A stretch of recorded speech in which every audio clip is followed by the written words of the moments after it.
Valmik Karad Dhananjay Munde multi-state bank बुडवणाऱ्यांची पाठीशी उभे राहिले। वाल्मिक कराडने एका बँकेकडून 2 कोटींची गाडी घेतली, सुरेश धस यांचा आरोप।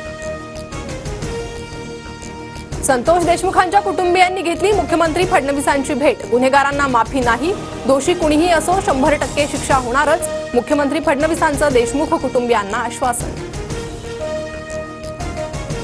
संजय राऊतांकडून कराडसोबतचा फडणवीस अजितदादा एकनाथ शिंदेंचा फोटो ट्विट, सरपंच संतोष देशमुखांच्या हत्येचा तपास खरंच होईल का, फोटो ट्विट करत राऊतांचा सवाल। बीड प्रकरणातील आरोपींवर मोक्का लावा, कुणालाही भेटू देऊ नका, आरोपींचे तेरे नाम मधील सलमान सारखी अवस्था झाली पाहिजे, सरपंच परिषदेतून सुरेश धसांचा निशाणा। फडणवीस अजितदादा बीडचं राजकीय पर्यावरण लवकरच बदलतील, मंत्री पंकजा मुंडे यांचं सूचक वक्तव्य, बंधू धनंजय मुंडे यांच्या राजीनाम्यावर भाष्य करण्यास नकार।